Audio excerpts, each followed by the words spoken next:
Hello everyone, কেমন আছো তোমরা সবাই? আমি দীপা। আমার চ্যানেলের নতুন আরও একটি ভিডিওতে তোমাদের সকল বন্ধুদের জানাই অনেক অনেক স্বাগত। আজকের দিনটা ছিল রবিবার, মানে কৌশিকী অমাবস্যার আগের দিন। কৌশিকী অমাবস্যা সোমবার গেছে, তো রবিবার দিন এই ব্লগটা শ্যুট করেছিলাম, কিন্তু তোমাদের সাথে পোস্ট করলাম পরে। মানে আমি আগেই কৌশিকী অমাবস্যার যে ব্লগটা ছিল সেটা তোমাদের সাথে অলরেডি শেয়ার করে ফেলেছি। তোমরা তো জানোই, তোমরা অনেকে দেখেও নিয়েছো। আর তার আগের দিনের ব্লগটা আমি পরে তোমাদের সাথে শেয়ার করছি আর কি। আজকে সানডে ছিল, কিন্তু আজকে তো নিরামিষ খাবো, যেহেতু পরের দিন আমি কৌশিকী অমাবস্যার উপবাস রাখছি। শনিবারে নিরামিষ খাই, সেটা তো রোজকাই খাই আর কি শনিবারটা। তো রবিবারে কৌশিকী অমাবস্যার জন্য নিরামিষ খাবো, এবং সোমবার মানে পরপর 3 দিন কিন্তু নিরামিষ চলবে। তো সেই জন্য হাজব্যান্ডের আজকে কিন্তু মাছ মাংস কোনো আনার মানে বাজারে যাওয়ার দরকার নেই, তো ও বাড়িতেই আছে। ওকে বললাম যে তুমি তাহলে চাটা করো, আর আমি এদিকে ঘরের কাজগুলো সারতে থাকি। তাই আমি এদিকে সকালের বাসি কাজগুলো সারছিলাম, আর হাজব্যান্ড ওদিকে রান্নাঘরে চা বসিয়েছে। তো মাঝে মধ্যে যদি এরকম কেউ চাটা একটু বানিয়ে খাওয়ায় তাহলে কিন্তু বেশ ভালোই লাগে। চা কেন, যদি মাঝে মধ্যে কেউ একটু রান্না করেও খাওয়ায় না, তাহলেও কিন্তু বেশ ভালো লাগে। কিন্তু কী আর করবো, আমার হাজব্যান্ড তো রান্না বান্না তেমন কিছুই পারে না। পাড়ার মধ্যে শুধুমাত্র পারে ওই 1 কাপ চা বানাতে, 1 কাপ না মানে চা বানাতে, আর ভাতটা বানাতে পারে, ব্যাস এতটুকুই, এর থেকে বেশি কিছু আর পারে না। তো সেই জন্য কোনো কিছু বিশেষ আইটেম বা স্পেশাল ডিশ কিছু যে আমি আমার হাজব্যান্ডের হাতে খাবো, তো সেটা কোনো দিনই আমি আশা করতে পারি না। হ্যাঁ, এটা ঠিক, চাটা কোনো সময় হঠাৎ হঠাৎ বানিয়ে খাওয়ায়, আর যেদিন যেদিন হাজব্যান্ডের হাতে চা খায় সেদিন কিন্তু বেশ ভালোই লাগে।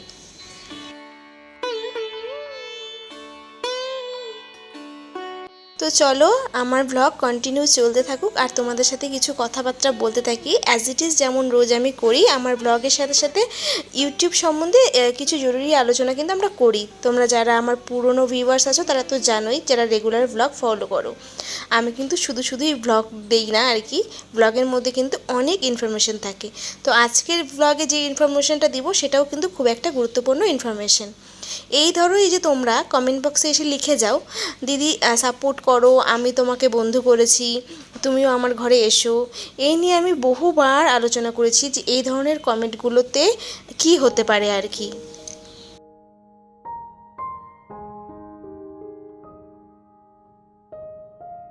আর আমি খেয়াল করে দেখলাম একজন বন্ধু আমাকে কমেন্ট করেছো, দিদি যে এই ধরনের কমেন্টগুলো রিপ্লাই দেওয়া কি যাবে, যারা আমাদের কমেন্ট বক্সে এসে এই ধরনের কমেন্টগুলো করে যে তোমাকে আমি সাপোর্ট করলাম, তোমাকে আমি বন্ধু বানালাম, তুমি আমার ঘরে এসো, অপেক্ষায় থাকলাম। তো এই ধরনের কমেন্টে কি আমরা রিপ্লাই দিতে পারি, এবং রিপ্লাই দিলে কি চ্যানেলের কোনো ক্ষতির সম্ভাবনা আছে? তো এই ব্যাপারটা নিয়ে কিন্তু আমি আজকে পুরো ডিটেলসে আলোচনা করব। তো তোমরা তো জানোই যে এরকম কমেন্ট কিন্তু আমার চ্যানেলেও প্রচুর আসে, প্রায় দিনই আসে আর প্রায় দিনই পাই। কিন্তু হ্যাঁ, আমি কিন্তু এই ধরনের কমেন্টের একদম রিপ্লাই দেওয়াটা পছন্দ করি না। হ্যাঁ, রিপ্লাই দেওয়া পছন্দ করি না বলতে আমি কী বা রিপ্লাই দেবো, এই জিনিসটা তো ঠিক হচ্ছে না। এটা কিন্তু ইউটিউব অ্যালগোরিদমের বিরুদ্ধে কাজ করা।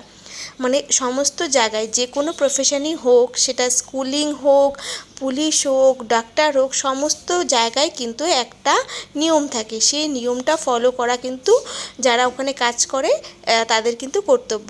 তো ইউটিউবেরও একটা রুলস রেগুলেশন বলে জিনিস আছে, আর আমরা যারা ইউটিউবে কাজ করি তাদেরও কিন্তু উচিত ইউটিউবের সেই সমস্ত নিয়মগুলো মেনে চলা। যখনই আমরা ইউটিউবের সেই নিয়মগুলো বা ইউটিউবের যে গাইডলাইনগুলো আছে সেগুলোর এগেনস্টে কাজ করা শুরু করব, তখন কিন্তু ইউটিউবও আমাদের এগেনস্টে স্টেপ নিতে বাধ্য হবে, তাই না? তো একবার দুবার দেখো, অন্যায় সবাই করলে সেটা কিন্তু মাফ হয়। তুমি যে কোনো প্রফেশনে হোক বা যেখানেই হোক, আমরা যখন একবার দুবার বা তিনবার ভুল করি সেটা কিন্তু মানে ক্ষমার যোগ্য থাকে বলে মনে করা হয়। কিন্তু সেই ভুলটা যখন আমরা বারংবার করতে থাকি তখন কিন্তু সেটাকে আর ভুল বলা হয় না, সেটা কিন্তু এক প্রকারের অন্যায় হয়ে দাঁড়ায়।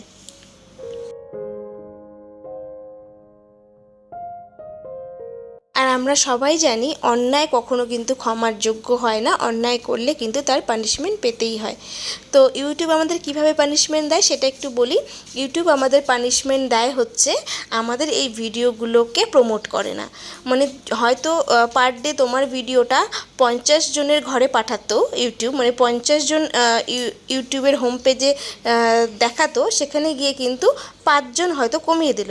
ইউটিউব হয়তো প্রথমে 50 জন থেকে 10 জনের হোম পেজে তোমাকে শো করলো, তারপরে যদি দেখলো যে তুমি তাও করেই যাচ্ছ এরকম ভুল, 10 জন থেকে 5 জন, এরকমই যখন ইউটিউব করবে না, তোমার ভিডিওগুলোকে ইউটিউব নিজে প্রমোট করা বন্ধ করে দেবে, তখন কিন্তু এমনিতেই তোমার ভিডিওর ভিউজগুলো কমে যাবে, মানে যাও আসতো সেটাও কিন্তু আর আসবে না। তো এটাই হচ্ছে ইউটিউবের পানিশমেন্ট।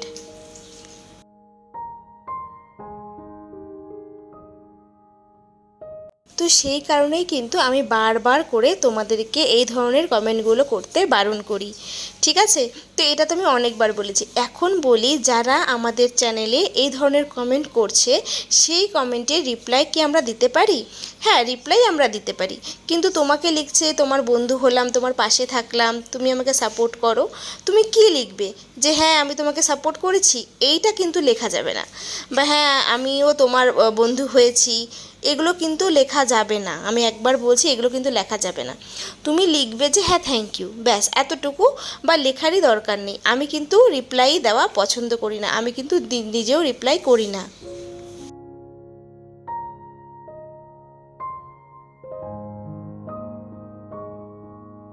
আমি আমার ভিডিওতে অনেকবার করে বারণ করেছি এই ধরনের কমেন্ট কিন্তু করো না।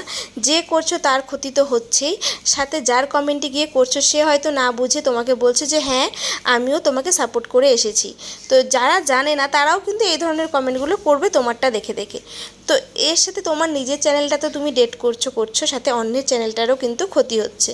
তো সেই জন্য আমি বলবো, দেখো কে কী কমেন্ট করছে সেটা তো আর আমি আটকাতে পারবো না, সেটা আমার হাতে নয়। তো সেই জন্য আমরা যেটা করতে পারি সেটা হচ্ছে যে আমরা এই ধরনের কমেন্টের রিপ্লাই দেব না। আমার মতে আমি যেটা করি, আমি এই ধরনের কমেন্ট এখন আর রিপ্লাই দিই না। আগে বলতাম যে এই ধরনের কমেন্ট করো না, কিন্তু তাতে কোনো লাভ হয় না, সেই জন্য আমি কমেন্টের রিপ্লাই দেওয়া বন্ধ করেছি। কি করতে পারো তোমরা, শুধু একটা হার্ট, যে রিয়াকশনের যে বাটনটা আছে, একটা হার্ট সাইন, সেটা তোমরা দিতে পারো, একটা হার্ট সাইন দিতে পারো, ব্যাস। আর কিন্তু কিছু করার প্রয়োজন নেই।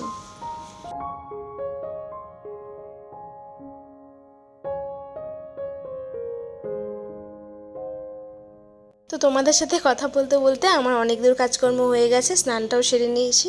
স্নানের আগে সবজিপাতি সব কেটে নিয়েছিলাম, মানে এই পনিরের তরকারিটা রান্না করব।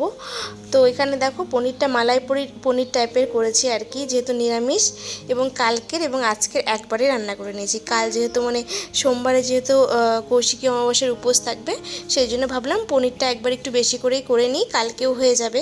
আমি তো খাবো না, ওরা দুজন খাবে আর কি, সেই জন্য। আর এখানে করব হচ্ছে, আগে দেখলে মিষ্টি কুমড়ো কেটেছিলাম, মিষ্টি কুমড়োর ভাজা হবে, আর সাথে আজকে ফ্রাইড রাইস খাবো, মানে ফ্রাইড রাইস করবো। যেহেতু মেয়ের ইচ্ছা ছিল ফ্রাইড রাইস করা, ও ইচ্ছা ছিল চিকেন দিয়ে খাবে, তো আমি বললাম চল, চিকেন তো আর করবো না, কালকে যেহেতু পুজো আছে, তো পনিরের সাথে আমি ফ্রাইড রাইস করে দিচ্ছি। আর এদিকে ফ্রাইড রাইস করতে গিয়ে এক কীর্তি হয়েছে, আর বলো না। ফ্রাইড রাইসের সমস্ত যোগাযন্ত্র তো করে নিয়েছি, দেখতেই পাচ্ছ, এদিকে ক্যাপসিকাম গাজর কেটে নিচ্ছিলাম। তো যাই হোক, তো আমি তো জানি সব কিছুই ঘরে আছে, মানে ফ্রাইড রাইসে যা যা লাগে, ঘি, গরম মশলা, কাজু, কিশমিশ। এদিকে যখন ফ্রাইড রাইসটা বসিয়ে দিয়েছি, মানে আমি ভেবেছি হাতের সামনেই পাবো, এদিকে দেখো ঘি আর একটু সাদা তেল গরম করে গোটা গরম মশলা, তেজপাতা ফোড়ন দিয়ে এর মধ্যে আমি ধুয়ে রাখা কাজু বাদামটা দিয়ে দিলাম। তারপরে আমি কিশমিশের কৌটোটা খুঁজছিলাম, কিশমিশ আমার ঘরে কোথাও নেই, কিশমিশ খুঁজে পেলাম না, তো পেলামই না, তন্ন তন্ন করে খুঁজছি। তোমরা তো জানোই আমি যে কিশমিশ ভেজানো জল সকালে খেতাম, তো বেশ কিছুদিন ধরে খাচ্ছি না। তো অনেকটাই কিশমিশ কিন্তু আনা ছিল আমার, আমি রান্নাঘরেই রেখেছিলাম, কিন্তু নেই। আমি ভাবলাম যে কোথায় গেল, আমার বর বলছে তুমি ভুলে গেছো, শেষ হয়ে গেছে। আমি না, শেষ হয়নি। বলছে তাহলে কিন্তু ফেলে টেলে দিচ্ছ মনে হয়, জানলা টাল্লা দিয়ে কোনো সময় জানলার সামনে হয়তো কৌটোটা রেখেছিলে রোদে দিতে, সেই জন্য। আমি বললাম না। তখন হঠাৎ করে আমার খেয়াল পড়লো, তোমার হাজব্যান্ড বলছে কৌটোটা কেমন ছিল।